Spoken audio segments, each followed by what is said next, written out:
అమెరికాకు ఉన్న అప్పు ఎంతో తెలిస్తే ఆశ్చర్యపోతాం. అమెరికా చాలా రిచెస్ట్ కంట్రీ కదా, అప్పు ఎందుకు చేసింది అని ఎవరైనా అనుకోవచ్చు. కానీ మీకు పరిచయం ఉన్న వాళ్ళలో చూడండి, చాలా ఆదాయం ఉన్న వారికి కూడా అప్పులు ఉండకపోవచ్చు. కానీ కోట్ల రూపాయల వ్యాపారం చేసే వారికి కూడా అప్పులు ఉండొచ్చు. అందువల్ల అప్పు ఉన్నది లేదు అనేది మీ సంపదతో సంబంధం లేదు. మీ ఆదాయానికి ఖర్చుల మధ్య వ్యత్యాసం ఉంటే ఆ ఖర్చులను పూడ్చుకోవటానికి అప్పు చేస్తారు.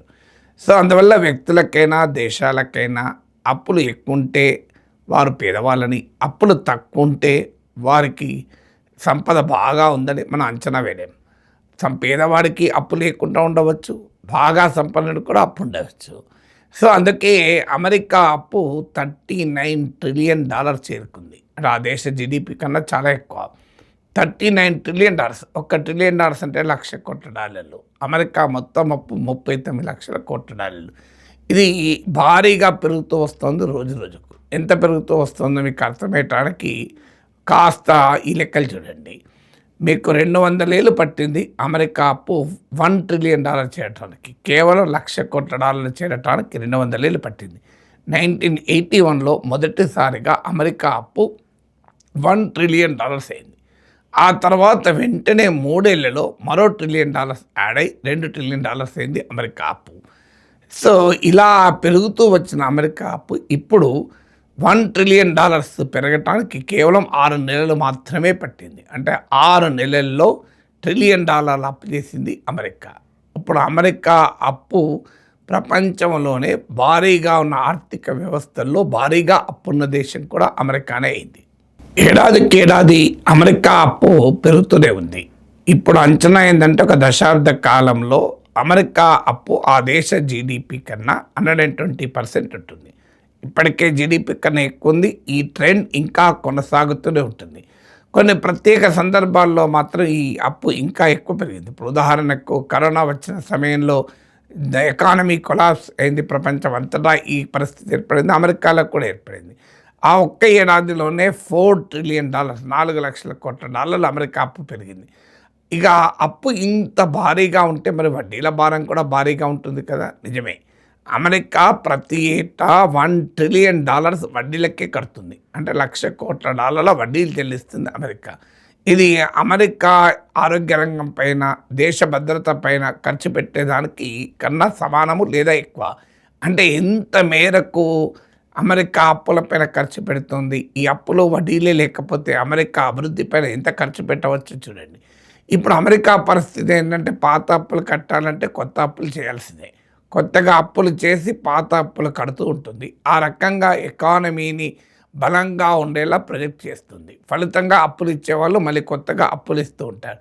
అందువల్ల ఇప్పుడు మన తెలిసిన బిజినెస్ మెన్ కూడా చూడండి, లాస్ వస్తున్నా కూడా వాళ్ళు ఎక్కడొక్కడ ఆపేసి ఆ లాసెస్ను ఆస్తులు అమ్మి క్లోజ్ చేయరు. దాన్ని ఇంకా అప్పులు తీసుకుంటూ ఆ నష్టాలను పూడ్చుకుంటూ ఉంటారు. దానివల్ల వాళ్ళ కొత్తగా అప్పులు ఇచ్చేవాళ్ళు ఇస్తూనే ఉంటారు. ఇది బయటపడేంత వరకు అప్పులు తీసుకుంటూనే ఉంటారు, ఇచ్చేవాళ్ళు ఇస్తూనే ఉంటారు. ఎన్నడో ఒకసారి కొలాప్స్ అవుతుంది. కానీ అమెరికన్ ఎకానమీ కొలాప్స్ అవుతుందని నేను చెప్పడం లేదు. కానీ ఇప్పుడు అమెరికాలో ఉన్న పరిస్థితి ఏంటంటే అప్పులు చేస్తే తప్ప అప్పులు తీరవు, వడ్డీలకే భారం పెరిగిపోతుంది. అందుకే ఏడాది అమెరికా అప్పు బలంగా పెరుగుతుంది. అప్పుల పుణ్యమా అనే అమెరికా ఆర్థిక వ్యవస్థ బలంగా కనిపిస్తుంది. కానీ మరి ఈ అప్పుల భారం నుంచి తప్పించుకోవాలంటే ఏం చేయాలి?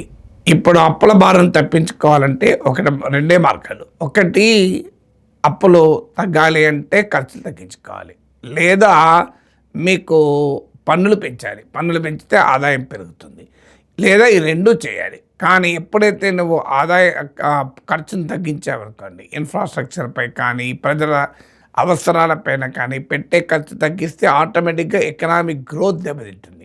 గ్రోత్ దెబ్బతింటే రీపేయింగ్ కెపాసిటీ, అప్పులు తిరిగి కట్టే కెపాసిటీ తగ్గుతుంది. మీకు పన్నులు పెంచితే ఆదాయం వస్తుంది కావచ్చు, కానీ కార్పొరేట్ ఇన్వెస్ట్మెంట్ దెబ్బతింటుంది, కార్పొరేట్ ఎంతూజియాజం దెబ్బతింటుంది.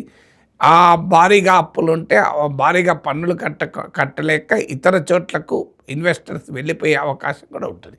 అందువల్ల ఇది ఒక విషయస్ సర్కిల్లోకి ఎంటర్ అవుతుంది. నువ్వు అప్పులు పెరుగుతూ ఉంటాయి, అప్పులు తగ్గించడానికి మార్గాలు కనిపించవు, పోనీ ఇలాగే అప్పులు చేసుకుంటూ పోవచ్చు, అమెరికాకి ఎప్పుడు అప్పు ఇచ్చేవాడు దొరుకుతాడు, ఇబ్బంది ఏంది అనుకున్నారనుకోండి, నీకు వడ్డీ పేమెంట్స్ పెరుగుతున్న కొద్దీ బడ్జెట్ పైన ఒత్తిడి పెరుగుతుంది. అంటే బడ్జెట్లో వడ్డీలకే ఎక్కువ మొత్తం కడుతున్న కొద్దీ ఇతర కీలకమైన రంగాలు అంటే ఆర్థిక వృద్ధిని బాగు చేసేటువంటి పెంచేటువంటి రంగాలకు ఖర్చు పెట్టలేని దుస్థితికి ప్రభుత్వం వెళ్ళిపోతుంది.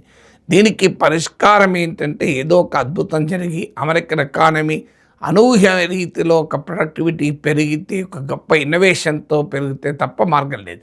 అమెరికాకు ఉన్న అడ్వాంటేజ్ కూడా అదే. ఇట్స్ ఒకటి ప్రపంచ కాన్ఫిడెన్స్ అమెరికన్ ఎకానమీ పైన, రెండవది ఇన్నోవేషన్. అమెరికా భారీ ఎత్తున ఇన్నోవేషన్ చేస్తుంది కనుక ఒక్కసారి ఇన్నోవేషన్తో ఒక్కసారిగా ఊహించని రీతిలో ఆదాయాలు పెరుగుతాయి. మీరు ఏదైనా చూడండి, సాధారణ బిజినెస్ కన్నా ఏదైనా ఒక కొత్త ప్రోడక్ట్ లాంచ్ చేశారు, ఆ ప్రోడక్ట్ అప్పటివరకు మార్కెట్లో లేదు, ఆ ప్రోడక్ట్ సూపర్ హిట్ అయింది అనుకోండి, ఈ అప్పులు కాదు ఏవి ఉండవు.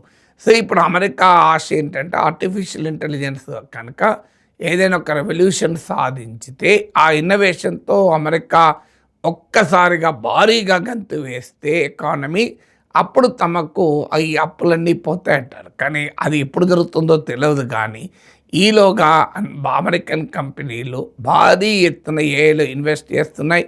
ఆ ఇన్వెస్ట్మెంట్ లాభాలు వస్తే నమ్మకం లేదు, ఏ బబులే బర్స్ట్ అవుతుందా అని అంటున్నారు.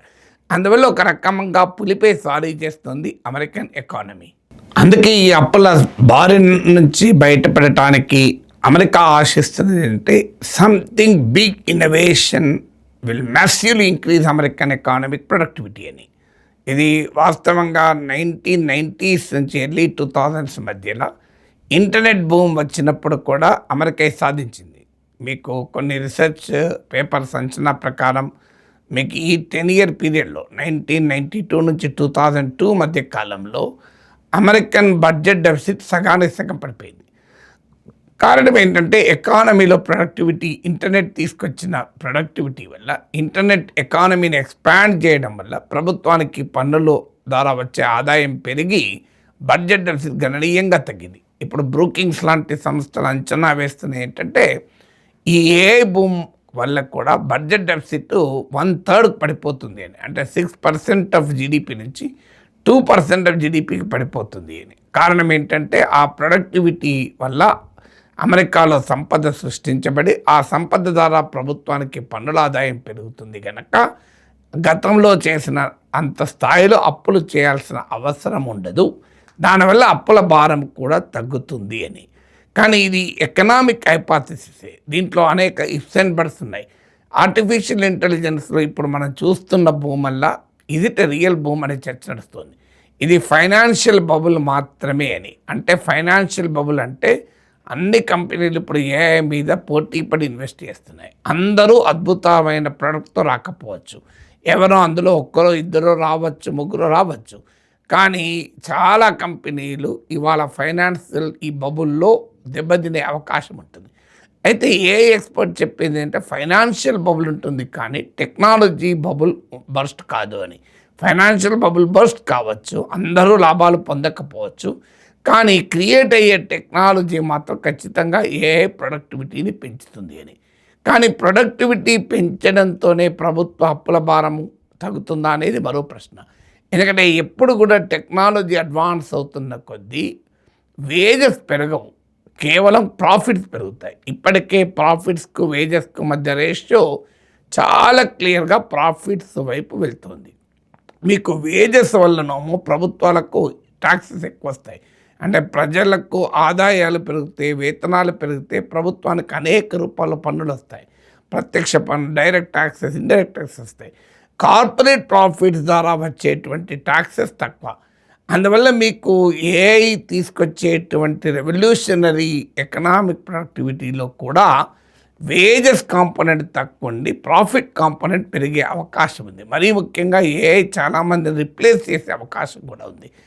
ఏఐ మ్యాన్ పవర్ కాస్ట్లను, వేజ్ బిల్లును తగ్గించి కార్పొరేట్ల ప్రాఫిట్ పెంచితే ప్రభుత్వానికి భారీగా ఆదాయం రాకపోవచ్చు, ఎకానమీ కూడా ఎక్స్పాండ్ కావటం సాధ్యం కాదు. ఎందుకంటే ప్రజలకు ఆదాయాలు పెరిగినప్పుడు మాత్రమే ఎకానమీ ఎక్స్పాండ్ అవుతుంది. పైగా ఏఐ వల్ల డిస్ప్లేస్ అయ్యేటువంటి వారికి సోషల్ సెక్యూరిటీ ఇవ్వడం కొరకు ఏఐ వల్ల ఎక్కువ కాలం జీవించే ప్రజల సామాజిక భద్రత పైన ప్రభుత్వాలు ఖర్చు పెట్టాలి. అందువల్ల ఏఐ ఏ రకమైన రెవల్యూషన్ తీసుకొస్తుంది, నిజంగానే ప్రభుత్వం పైన ఉన్న ఆర్థిక భారాన్ని తగ్గిస్తుందా లేదా అప్పులను తగ్గిస్తుందా అనేది అనేక ఇఫ్స్ అండ్ బట్స్ కనబడుతున్నాయి. కానీ ఇప్పటికైతే ఒక వాస్తవం ఏంటంటే America continues to live beyond it's means. అంటే తనకున్న ఆదాయ వనరులను మించి అమెరికా ఖర్చు పెడుతోంది. అమెరికన్ ఎకానమీలో ఈ స్పష్టంగా ఈ ట్రెండ్ కనబడుతుంది.